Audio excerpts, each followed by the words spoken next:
एक नगर में एक बहुत कुशल कारीगर रहता था। उसका नाम अर्जुन था। अर्जुन दूसरे कारीगरों की तुलना में बहुत मेहनत करता था। उसके द्वारा बनाए गए कपड़े दूसरे कारीगरों से बहुत अच्छे होते थे, किंतु उसे काम के मुताबिक पैसा नहीं मिलता था। उसे लगने लगा कि इस नगर में उसके कार्य के अनुरूप पैसा नहीं मिल पा रहा है, इसलिए उसे किसी दूसरे नगर चले जाना चाहिए। एक दिन उसके दोस्त रमेश ने अर्जुन को समझाया कि धन मिलना न मिलना तो भाग्य पर निर्भर है। अगर किसी के भाग्य में धन नहीं है तो वो कहीं भी चला जाए, उसे धन नहीं मिल सकता। इसीलिए मैं तुम्हें समझा रहा हूँ, इसी नगर में रहकर कार्य कर लो। अर्जुन को लगता था कि बिना परिश्रम के धन प्राप्त नहीं किया जा सकता।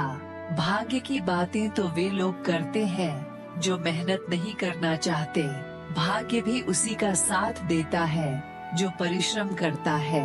ऐसा सोचकर अर्जुन एक बड़े नगर चला गया और वहाँ बहुत मेहनत से कार्य करने लगा और अर्जुन को मेहनत के अनुसार पैसा भी मिलने लगा। अर्जुन ने 2 वर्ष मेहनत करके 500 स्वर्ण मुद्राएं कमा ली थी और उन्हें लेकर खुशी खुशी अपने घर जाने लगा। और जाते जाते रास्ते में उसे रात हो गई और वह रास्ते में ही एक बड़े से पेड़ के नीचे सो गया।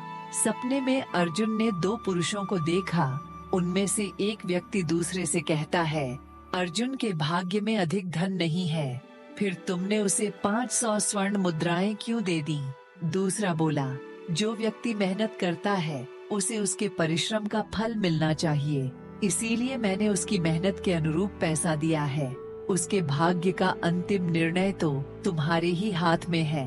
अर्जुन घबराकर उठ गया और अपनी पोटली टटोलने लगा। उसने देखा उसकी पोटली खाली है। यह देख वह बहुत दुखी हुआ और सोचने लगा, अब किस मुंह से घर जाऊंगा। वह फिर से उसी नगर में लौट आया और इस बार और अधिक परिश्रम करने लगा। अब इसने 1 साल में ही 500 स्वर्ण मुद्राएं अर्जित कर ली। अब अर्जुन उन्हें लेकर फिर घर के लिए निकल पड़ा। इस बार भी फिर उसी वृक्ष के नीचे उसे रात हो गई, किंतु इस बार वह नहीं रुका और आगे निकल गया। रास्ते में उसे फिर वही दोनों पुरुष दिखाई देने लगे। अर्जुन छुपकर उनकी बातें सुनने लगा। पहला बोला, तुम्हें पता है अर्जुन के भाग्य में अधिक धन नहीं है, इस बार फिर से तुमने उसे 500 स्वर्ण मुद्राएं दे दी हैं। दूसरा बोला, मैं तो परिश्रमी को उसके परिश्रम का फल देता हूँ, अंतिम निर्णय तो तुम्हारा ही रहता है, तुम्हें जैसा लगे वैसा करो। अर्जुन ने डर कर अपनी पोटली को टटोला। पोटली में कुछ नहीं था।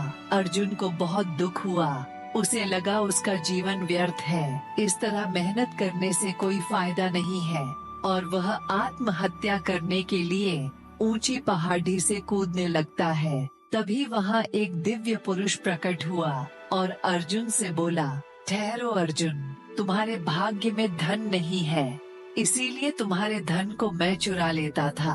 आत्महत्या करना पाप है, इसीलिए आत्महत्या का ख्याल अपने मन से निकाल दो।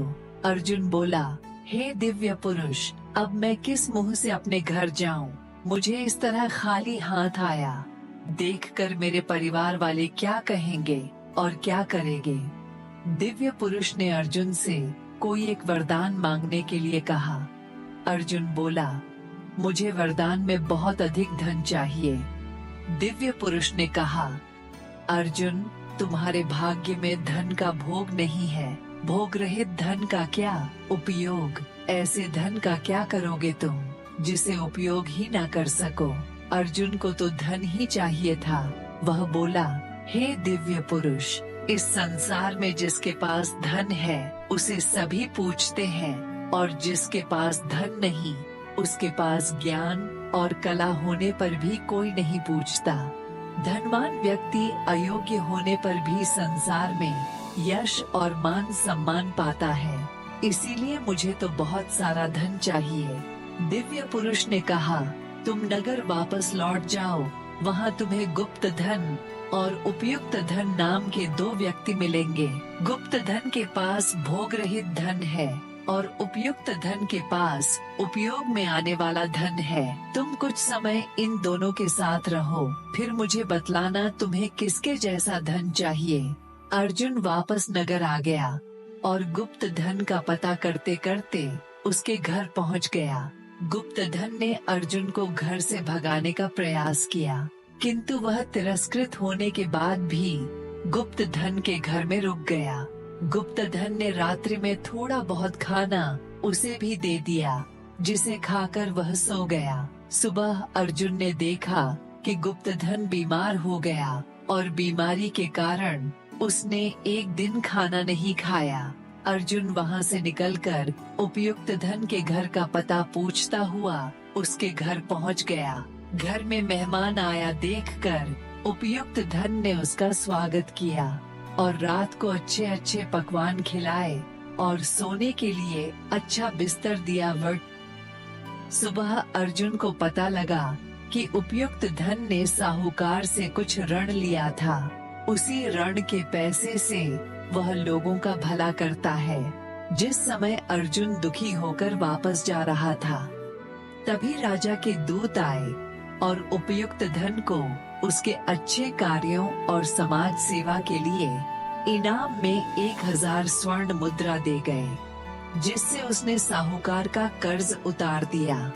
यह देखकर अर्जुन को समझ आ गया कि उपयुक्त धन ही अच्छा है, यह गुप्त धन की तरह कंजूस नहीं है। अर्जुन वापस उसी पहाड़ी पर गया और दिव्य पुरुष को पुकारने लगा।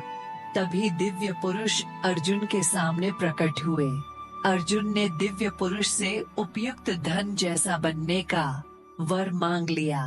इस कहानी से हमें यह प्रेरणा मिलती है दोस्तों, कर्म भाग्य का निर्माता है, अर्थात हम कर्मों से अपने भाग्य को बदल सकते हैं। अच्छे कर्म ही इंसान को सर्वश्रेष्ठ व्यक्ति बनाते हैं। इसलिए वही धन श्रेष्ठ है जिसका उपयोग अच्छे कार्यों में हो।